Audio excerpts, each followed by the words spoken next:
ہاں اس وقت ہے، لیکن ان فیوچر دیکھیں جب یہ والا سیزن ختم ہوگا تو ایک دم سے وہاں پہ دوبارہ سے خوش سالی جنم لینے لگتی ہے، تو ہم نے یہ بھی دیکھنا ہوتا ہے کہ جتنی کاسٹ ہم پے کریں مصنوعی بارش پہ، کیا وہاں پہ جب فصلیں اگیں گی تو اتنا فائدہ ہوگا، اتنا ریونیو ہم جنریٹ کر سکیں گے.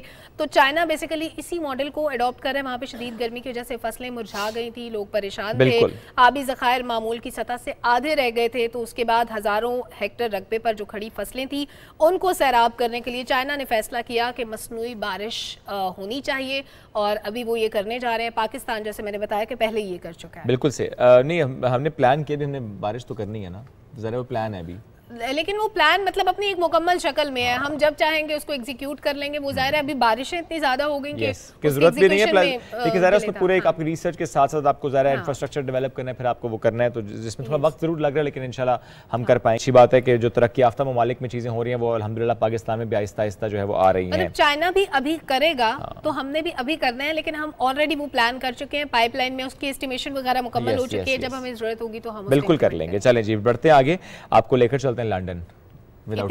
وداؤٹ ویزا جی، وداؤٹ ویزا لندن لے کر جا رہے ہیں، اور لے کر اس لیے لندن جا رہے ہیں چونکہ خبر ایسی ہے ڈائمنڈ جوبلی پاکستان کی، لیکن چرچا ہے لندن میں. اور لندن میں ہو یہ رہا ہے کہ وہاں کی جو سرخ بسیں ہیں وہاں پہ برانڈ پاکستان، یس ڈبل ڈیکر ریڈ بسز، یہاں پر برانڈ پاکستان مہم کا آغاز کر دیا گیا ہے. اور پاکستانی ہائی کمیشن لندن نے ایک برطانوی پاکستانی جو کمپنی ہے ون ہومز، اس کے تعاون سے لندن کی مشہور ڈبل ڈیکر ریڈ بسز پر ایک برانڈ پاکستان مہم کا آغاز کر دیا ہے. اور برانڈ پاکستان مہم جو ہائی کمیشن کی پاکستان کی 75ویں یوم آزادی ہے ان کی تقریبات کا حصہ ہے. دیکھیں ہم سٹل سیلیبریٹ کر رہے ہیں. اس میں 100 ڈبل ڈیکر بسز ہیں جس میں پاکستان کی تاریخی یادگاریں، سیاحتی مقامات کی شاندار تصاویر، اور اس کے ساتھ ساتھ جو ہماری ثقافت ہے، تاریخ ہے، معاشی طاقت ہے، اس کو ظاہر کیا جا رہا ہے. اب اس بس مہم میں اسلام آباد مونیومنٹ بھی آپ کو نظر آئے گا، کچھ ویژولز آپ کو ہم دکھا بھی رہے ہیں. مشہور پہاڑی چوٹی K2، شاہی مسجد یعنی بادشاہی مسجد کی بات کریں، پاکستان کی جو ثقافت ہے وہ اس میں نمایاں ہے. اور اب دبئی اور پاکستان میں تیار ہونے والا 3 ورلڈ کپ جو فٹ بال کی شاندار تصاویریں وہ بھی شامل ہیں. اس کے ساتھ ساتھ لندن کی جو مصروف ترین راستے ہیں وہاں سے چلائی جائیں گی، جس میں آکسفورڈ اسٹریٹ بھی ہے، ایجویئر روڈ بھی ہے، پیکیڈلی بھی ہے. تو اس طرح اور بہت سے مشہور سڑکیں، شاہراہیں جہاں پر یہ بسیں جائیں گی. پاکستان کا نام وہاں سے گزرے گا، پاکستان کیسا دکھتا ہے وہاں جائے گا. دیٹ مینز وہ اٹریکٹ کرے گا کہ چلے پاکستان چلتے ہیں، کہ اتنا کچھ تو ہم یہاں بسز کے اوپر دیکھ رہے ہیں، تصاویر کی صورت میں دیکھ رہے ہیں، لیکن ذرا جا کر تو دیکھیں ان ایکچوئل کتنی خوبصورتی ہے. شعیب یہ بڑا زبردست آئیڈیا ہے. میں کہتی ہوں ہم دیکھیں جن لوگوں کو ٹورزم کا شوق ہوتا ہے وہ زیادہ تر چیزیں پکچرز اور ویڈیوز دیکھ کے پلان کرتے ہیں نا کہ یار یہ جگہ بڑی خوبصورت لگ رہی ہے، ہم یہاں جائیں گے. تو لنڈن میں اگر بسز پہ ہر جگہ پہ پاکستان کی مشہور جگہ نظر آئیں گی تو کیا خوبصورت بات ہوگی کہ ظاہر ہے ہماری سیاحت بھی اس سے پروموٹ ہوگی. پاکستان کتنا خوبصورت ہے، ہم اس کو بھی پروموٹ کر رہے ہیں. ہم دکھا رہے ہیں کہ پاکستان میں کون کون سی اٹریکشنز ہیں، کون کون سی جگہیں ہیں. یہ تو چند ایک کہ ہم نے نام لیے، ظاہر ہے اس کے علاوہ اور بھی بہت سی چیزیں ہوں گی جو ان بسز کے اوپر ظاہر تصاویر لگیں گی تو لوگ دیکھیں گے، اٹریکٹ ہوں گے. اور ہمارے ناردرن ایریاز کتنے خوبصورت ہیں، جو سیاح ہر سال پاکستان آتے ہیں وہ تو دیکھتے ہی ہیں، لیکن اب جناب اور بھی زیادہ پروموشن ہوگی. ایگزیکٹلی. چلیں اب میں دیکھیں آپ کو ایک اور ویزا دے رہا ہوں، وہ ویزا قطر کا دے رہا ہوں آپ کو. میں اتنی جلدی شعیب مجھے لگتا ہے ویزے لگا رہا ہوں جیب میں ڈال کے پھر بالکل ایسے میں نے اسٹیمپ اپنے پاس رکھی ہوئی ہے. قطر سے خبر یہ ہے کہ وہاں پر کھیلوں کے لیے وقف کیا ایک نیا جو میوزیم ہے اس کی اناگوریشن کی گئی ہے. اسپورٹس میوزیم 19,000 اسکوائر میٹر پر جو ہے محیط ہے اور دنیا میں اپنی نوعیت کا سب سے بڑا میوزیم ہے. اور خلیفہ انٹرنیشنل اسٹیڈیم سے منسلک میوزیم 5 منزلوں پر پھیلا ہوا ہے. اس میں کئی گیلریز ہیں، گفٹ شاپس ہیں، لائبریری ہے، ریسرچ ایریا ہے اور ایک آڈیٹوریم بھی اس میں شامل ہے. اب اس میوزیم کے دروازے عالمی کپ کے جو دوران ہے شائقین کے لیے کھلے رہیں گے. اور میوزیم کی جو مختلف گیلریز ہیں اس میں اولمپک کی تاریخ کو بھی دکھایا گیا ہے.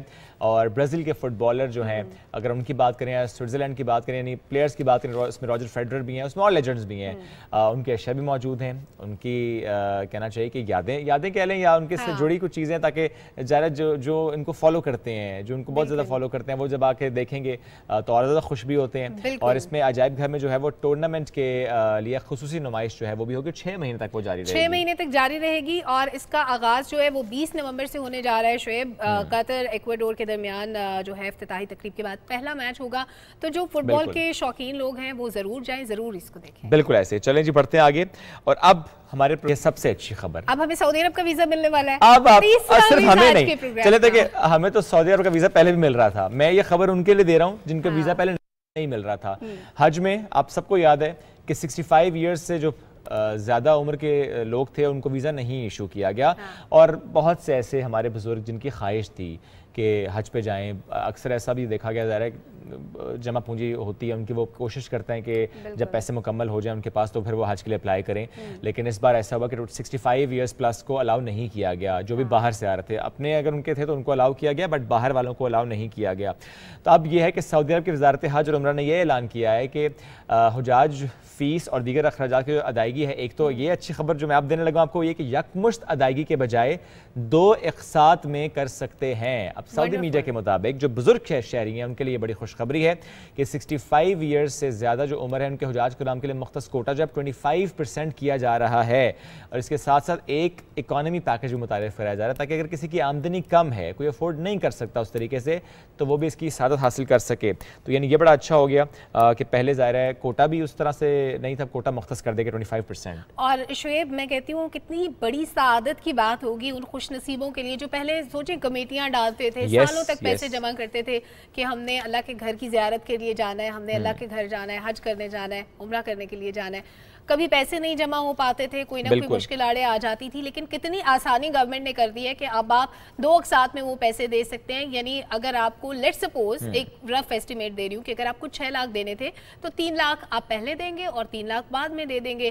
تو یہ گورنمنٹ کا بہت زبردست انیشیٹو ہے۔ جو باقی جو پیسے ہوں گے ظاہر ہے وہ پہلے تو گورنمنٹ پے کرے گی نا، بعد میں آپ گورنمنٹ کو پے کریں گے، لیکن اس میں یہ ابھی سمجھنا ضروری ہے اس خبر میں کہ کیا یہ جو خبر ہے یہ صرف سعودی عرب میں رہنے والے بزرگ شہریوں کے لیے ہے، اور کیا یہ جو اقساط کی ہم بات کریں کیا صرف یہ ان کے حوالے سے ہے یا کہ یہ اس کا اطلاق تمام ممالک پہ ہوگا؟ تو اس پہ ہم کلیئرٹی لینے کی کوشش ضرور کریں گے۔ اس کے ساتھ ساتھ ہمیں دیگر موضوعات کی طرف بھی بڑھنا ہے، اور آج کا ہمارا ایک اور موضوع چونکہ ہم نے شروع میں بات فلڈز کی بھی کی تھی تو ہمیں آج ٹورزم پر بھی بات کرنی ہے۔ چھوٹی سی بریک کی طرف بڑھتے ہیں، جب بریک سے واپس آئیں گے تو پھر ہم بات کریں گے کہ ہمارے ان فلڈز نے، ہماری اس قدرتی آفت نے ہماری ٹورزم انڈسٹری کو کتنا نقصان پہنچایا، لیکن اس سے ہم نے کیا کچھ سیکھنا ہے، اس پہ کریں گے بات، لیکن بریک کے بعد۔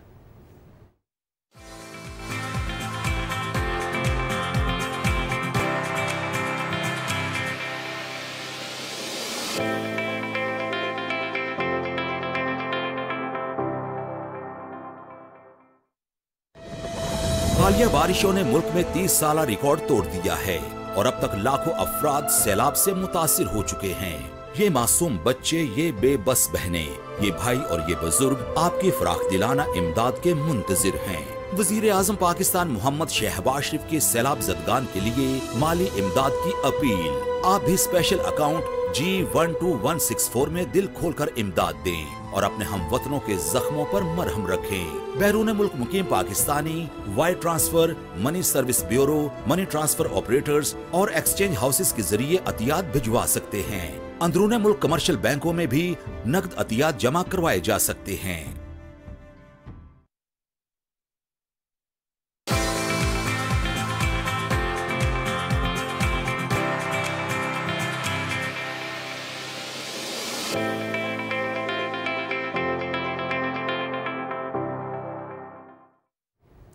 Welcome back after the break. اب بات ہم 2 خبروں سے متعلق کریں گے۔ جس طرح بریک پہ جانے سے پہلے ہم نے بات کی تھی سعودی وزارت حج اور عمرہ کی، اور جس طرح وہاں پر کچھ نئے سٹیپس لیے جا رہے ہیں، اس کا اطلاق کیا صرف سعودی عرب پر ہوگا یا کہ آئندہ آنے والے دنوں میں وقتوں میں پاکستان پر بھی ہوگا؟ اور ایک بات اور کہ چونکہ پاکستان پر بھی کچھ پابندیاں آئی تھیں، کیا وہ پابندیاں برقرار ہیں یا کہ پابندیاں ختم ہو چکی ہیں چونکہ عمرہ سیزن بھی ہے؟ ایک تو اس خبر پر بات کریں گے، اور اس کے بعد ہم ٹورزم پر بھی بات کریں گے۔ نیاز محمد صاحب ساتھ موجود ہیں، ٹور آپریٹر ہیں، نہ صرف انٹرنیشنل ٹورز بلکہ لوکل ٹورز بھی ارینج کراتے ہیں، انہیں شو میں ویلکم کرتے ہیں۔ السلام علیکم، کیسے ہیں آپ؟ وعلیکم السلام، آپ کیسے ہیں؟ الحمدللہ۔ نیاز صاحب ایک بات، سعودی عرب کی جو وزارت حج اور عمرہ کا اعلان ہے اس پر پلیز آپ سے ہم چاہیں گے کلیئرٹی کہ اس کا اطلاق صرف وہیں کے شہریوں پر ہے، وہ چاہے انسٹالمنٹ کی بات ہے اور 65 ایئر سے پلس کو الاؤ کرنے کی بات ہے؟ جی بالکل، یہ انہی کے لیے ہے۔ انہوں نے اپنے شہریوں کے لیے یہ نکالا، یہ آفر نکالی ہمارے پاکستانیوں کے لیے، اور جو جتنے باقی انٹرنیشنل سٹیزن ہیں ان کے پر لاگو نہیں ہوگی۔ کوئی ایسی پابندی جو پاکستان پر تھی اور اب ختم ہوئی ہو، وہ کیا ہے؟ پہلے یہ پابندی تھی کہ 5 سال سے کم بچہ عمرے پر اور حج پہ نہیں جا سکتا تھا۔ کرونا کے بعد بھی پابندی لگائی تھی انہوں نے ختم کر دی۔ پہلے ایک پابندی یہ تھی کہ 60 سال سے اپر ایج کے، اب انہوں نے 65 ایئر سے کر دیا ہے، اپر کے 65 ایئر سے جو اوپر کے حاجی ہیں یا عمرے پہ جانا چاہتے ہیں زائرین، وہ نہیں جا سکتے، یہ ابھی بھی لاگو ہے پاکستان پہ۔ بہترین ہو گیا، یہ تو آپ نے میری اور شعیب کی نالج کے لیے بھی کلیئر کر دیا کہ 5 سال سے جو زیادہ عمر کے بچے تھے وہ جا سکتے ہیں، یعنی 5 سال سے کم عمر کے بچے آپ جا سکتے ہیں، کیونکہ بہت سے کپلز ایسے جو کہ صرف اس لیے نہیں جا پائیں گے بچوں کو کہاں چھوڑ کے جائیں گے، چھوٹا بچہ ہے، لیکن اب آپ جا سکتے ہیں عمرے کے لیے۔ اچھا ویسے نیاز صاحب اس وقت چونکہ ذرا عمرہ سیزن ہے اور ہم دیکھتے ہیں کہ حج کے بعد جس طرح بہت سے پیکیجز بھی نکلتے ہیں، you being the private tour operator, تو یہ جو پیکیجز ہیں تھوڑا سا اس پہ پلیز بتائیے گا ہمیں کہ اس وقت کیا حالات نظر آ رہے ہیں آپ کو، چونکہ ظاہر ہے ہم نے دیکھا حج تو مہنگا ہوا، اس کا امپیکٹ ذرا ہے آپ کے عمرے پہ بھی پڑتا ہے۔ بالکل بالکل ایسے ہی آپ دیکھ رہے ہیں کہ فیول چارجز بڑھی ہیں جس کی وجہ سے عمرہ کافی مہنگا ہوا ہے، کبھی شکر ہے ابھی جو ریال ہے نیچے آ رہا ہے جس کی وجہ سے ابھی تھوڑا سا پیکیجز کم ہو رہے ہیں، کم سے کم ہر پیکیج میں 10 سے 15,000 20,000 روپے کا فرق آیا ہے۔ ٹھیک ہے، اس لیے ورنہ شروع میں تو بہت زیادہ مہنگے تھے، 2.5 لاکھ روپے سے پیکیج شروع ہو رہے تھے، اب آ کے 1,80,000 90,000 70 میں آ چکے ہیں پیکیج۔ یعنی کم سے کم جو پیکیج ہے وہ 1.5 لاکھ میں ہو جائے، 70 میں 1,70,000 میں کم سے کم والا پیکیج ہے 10 12 15 دن کا۔